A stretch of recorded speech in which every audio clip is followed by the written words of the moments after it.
ఆ ఊరి పేరు వల్ల మల్లీశాల గురూజీ అయ్యారు. ఎస్. కఠోరమైనటువంటి సాధన చేసేవాడిని. చాలామంది చూసేవాళ్ళు, ఒరే కట్టుకున్న పాకలో ఏం చేస్తున్నాడురా. అప్పుడు కూడా ఇలాగే కౌపీనంతో ఉండేవాడిని. ఏం చేస్తున్నాడు, క్షుద్ర పూజలు కానీ చేస్తున్నాడేమో, ఇలాంటివి కూడా నా చెవిలో పడుతుండేవి. ఇది రానివ్వకూడదు అని నేను భయపడి నేను ప్రశాంతంగా సాధన చేస్తున్నా కూడా అనేక రకాలుగా ప్రజల్లో ఈ భావనలు వ్యక్తమవుతున్నాయని చెప్పి అలాంటివి రాకూడదు, మొదట్లోనే వాటిని సమూలంగా తీసేయాలని చెప్పి 14 అడుగుల హైటు కూర్చొని తపస్సు చేస్తున్నట్టు సిద్ధాసనంలో పరమేశ్వరుడు విగ్రహం వేయించాను. ఎవరు చూసినా అబ్బా ఈ విగ్రహం చాలా బాగుంది, చాలా గొప్పగా వేశారు, స్వామి శివభక్తుడు అన్నమాట. ఈ తంత్రాల మంత్రాల ఇవేవో చేస్తున్నాడనే భావన పోయి ఆయన ఒక శివభక్తుడు, ఒక భక్తుడు అన్నమాట అనే భావానికి వచ్చింది. తర్వాత మళ్ళీ ఈ మధ్య కాలంలో ఒక కాలభైరవుడు ఆలయం కూడా ఒకటి నిర్మాణం చేశాను. ఎందుకంటే భక్తిపరంగా కూడా 10 మందికి తెలియాలని. ఇప్పుడు elementary, high school, college, university, ఆ స్థాయిలో ఉన్నవాడు ఈ స్థాయికి దిగి రాలేడు. ఈ స్థాయిలో ఉన్నవాడు ఆ స్థాయికి వెళ్ళలేడు. వెళ్ళినా వాడికి అర్థం కాదు. ఇప్పుడు 1వ తరగతి చదువుతునే వాడికి ఆ యూనివర్సిటీ సబ్జెక్ట్ చెప్తే ఆయనకి ఏమర్థం అవుతుంది? అలాగనా ఇది గొప్ప తత్వం, ఇది తన్ను తాను తెలుసుకునే తత్వం, తన్ను తాను తరింపచేసేటువంటి తత్వం. ఈ తత్వము తన లోపలనున్నది, ఇది బయట ఎంత వెతికినా దొరకదు. ఇప్పుడు రామచంద్ర, నీవు ప్రశాంతత ఎక్కడ దొరుకుతుంది అని నన్ను అడిగావు. ప్రశాంతత ప్రపంచంలో లేదు. నువ్వు లోపల కూర్చుని అన్వేషణ చెయ్యి. నిన్ను నువ్వు వెతుకు, లోపల వెతుకు. బయట వెతికినా, నువ్వు ఎంత వెతికినా నువ్వు బయట నీకు తెలియబడేది లేదు, కనిపించేది లేదు, వినిపించేది లేదు, ఏది లేదు. వశిష్ఠ గీత ఉన్నది ఏదైతే ఉన్నదో అది నీ లోపలనున్నది. గురువుని ఆశ్రయించి ఆ మార్గము తెలుసుకుని నిరంతర అభ్యాసం చేయి, నిరంతరం సాధన చేయి. ఆ సాధన చేసినట్లయితే నిన్ను నువ్వు తెలుసుకుంటావు. నువ్వు రాముడు, నీ పేరు రామచంద్ర, నీ లోపలున్నవాడు ఆత్మారాముడు. ఈ రాముడిలో ఆ రాముడున్నాడు. ఈ రాముడు ఆ రాముడు తెలుసుకోవాలంటే పుటద్వయ వినుర్ముక్తో వాయుర్యత్ర విలీయతే తత్ర మనస్తమస్కృత్వా తం ధ్యాయేత్. అంటే నీ లోపల నుంచి, నాసికారంధ్రాల నుంచి ధారాళంగా వస్తుండేటువంటి ఆ వాయువు కిందకు 12 అంగుళాలు నాభి వరకు వచ్చేస్తుంది. వచ్చేస్తుండేటువంటి ఆ వాయువుని మరల మనం తీసుకుంటే 10 అంగుళాల్లోంచే మనం తీసుకోగలుగుతున్నాం. ప్రతి శ్వాసలోనూ 2 అంగుళాలు షార్ట్ అవుతుంది. అప్పుడు నీ ఎనర్జీ తగ్గిపోతుంది, అంటే నీ శక్తి తగ్గిపోతుంది. 10 రూపాయలు మీకు నేను ఇచ్చాను, మీరు నాకు 8 రూపాయలే తిరిగి ఇచ్చారు, 2 రూపాయలు నష్టపోయాను. అలాగన 2 అంగుళాల శ్వాసని నేను నష్టపోతున్నాను ప్రతి శ్వాసలో. గనుక రామచంద్ర, ఈ యొక్క శ్వాసను అదుపు చేసి ఏ రంధ్రము నుంచి అయితే అది బయటకు వస్తున్నదో దాన్ని తెలుసుకుని ఈ రాని దానిని, వస్తున్న దానిని, రెండింటినీ ఒకటి చెయ్యి. ఒకటి చేసి నీవు మీదకు తీసుకువెళ్ళినట్లయితే ఆ కొండనాలకు వెనుక భాగంలో సూక్ష్మాతి సూక్ష్మమైనటువంటి ఒక రంధ్రం ఉన్నది. ఇడా పింగళ యోర్మధ్యే సుష్మనా సూక్ష్మ రూపిణి. అది చాలా సూక్ష్మంగా ఉంది, ఇది స్థూలంగా ఉన్నాయి. ఈ స్థూలంగా ఉండేటువంటి రంధ్రాల్లో ప్రవహించేటువంటి ఈ ప్రాణాన్ని ఒకటి చేసి ఆ సూక్ష్మమైనటువంటి ఆ సుషుమ్న నాడిలో ప్రవేశపెట్టడానికి చేసేటువంటి సాధనే మహా ప్రాణ విద్య. మహాప్రాణ విద్య. మహాప్రాణ విద్య. ఇది సింపుల్గా శ్రీకృష్ణ భగవానుడు ప్రాణాయామము అని అన్నా. అపానే జుహతి ప్రాణం ప్రాణీపానం తదాపరే ప్రాణ అపాన గతిరుద్వా ప్రాణాయామపరాయణ. కిందకు పోతున్న దాన్ని, మీదకు పోతున్న దాన్ని, ఈ రెండింటిని ఒకటి చేసి నువ్వు ఎప్పుడు ప్రాణములో అపానమును, అపానములో ప్రాణమును ఐక్యము చేసి నీవు మదనం చేసినట్లయితే అది మీదకు వెళుతుంది. ఎప్పుడు వెళుతుంది? అది భగవద్గీతలో శ్రీకృష్ణ భగవానుడు క్షుణ్ణంగా చెప్పారు. ఎప్పుడు వెళుతుంది అని నువ్వు చూడకు, అది ఎప్పుడోకప్పుడు వెళుతుంది.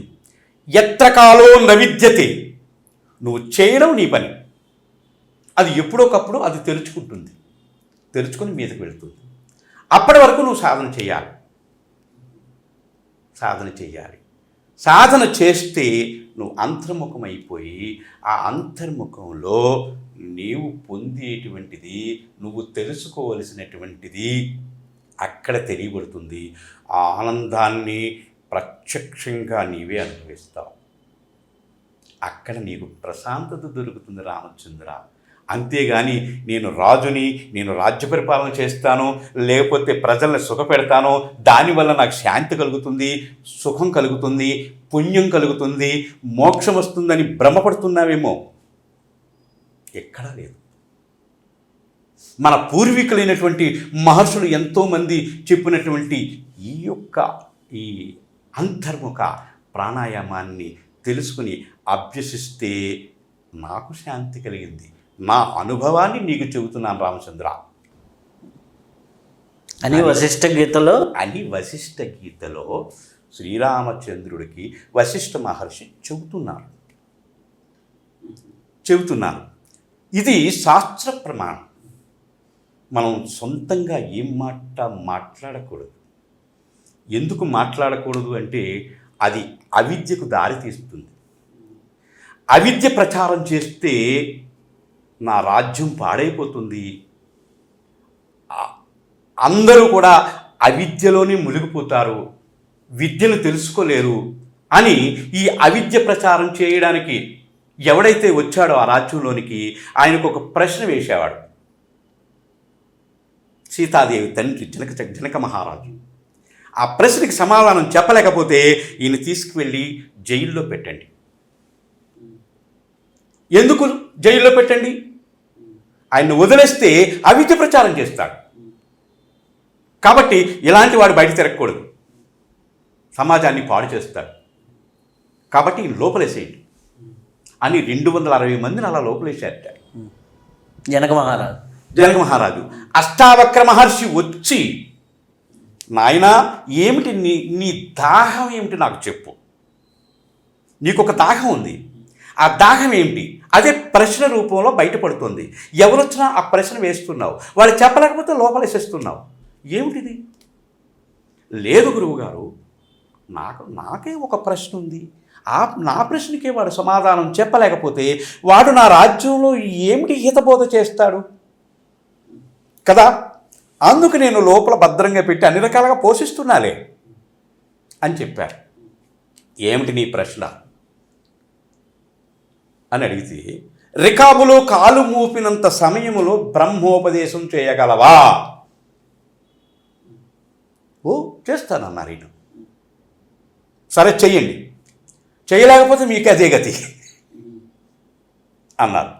సరే గుర్రాన్ని సిద్ధం చేసుకో. గుర్రం సిద్ధం చేసుకున్నారు. ఆ రికాబులో కాలు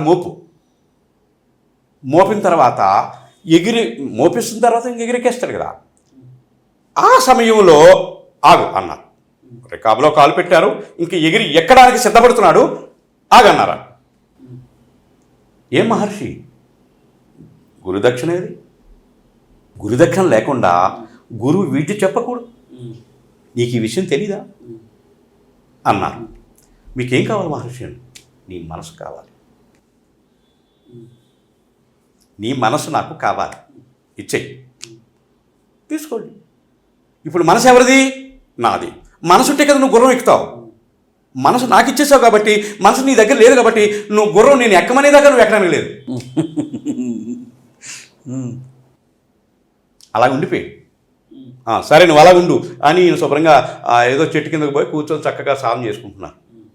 మరి పరివారం ఉన్నారు కదా, ప్రధానమంత్రులు, ఈ మంత్రులు, ఆ మంత్రులు, వీళ్ళంతా ఉన్నారు కదా, వీళ్ళంతా వచ్చి ఈ స్వామి మీద దాడి చేయడానికి ప్రయత్నం చేశారు. నా రాజుగారిని ఏం చేసావయ్యా నువ్వు, అలా ఉండిపోయారు బొమ్మలాగా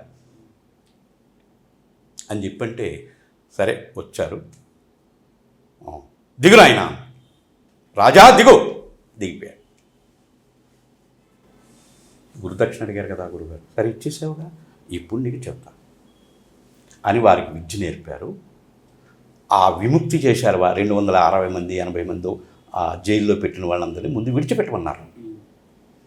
అలాగన ప్రపంచానికి ఏది అవసరమో అది ఉపనిషత్తు చెప్పింది, ప్రపంచానికి ఏది అవసరమో అది బ్రహ్మసూత్రాలు చెప్పాయి, ప్రపంచానికి ఏది అవసరమో అది భగవద్గీత చెప్పింది. వీటిని ప్రస్థానత్రయాలు అని అన్నారు. నువ్వు ఏది తెలుసుకోవాలన్నా ఈ మూడింటిలో ఉంది. ఈ మూడింటిలో ఉన్నవే సమస్త శాస్త్రాల్లోని ఉన్నాయి. అందుచేత వాటిని తెలుసుకో, గురువుని ఆశ్రయించుకో.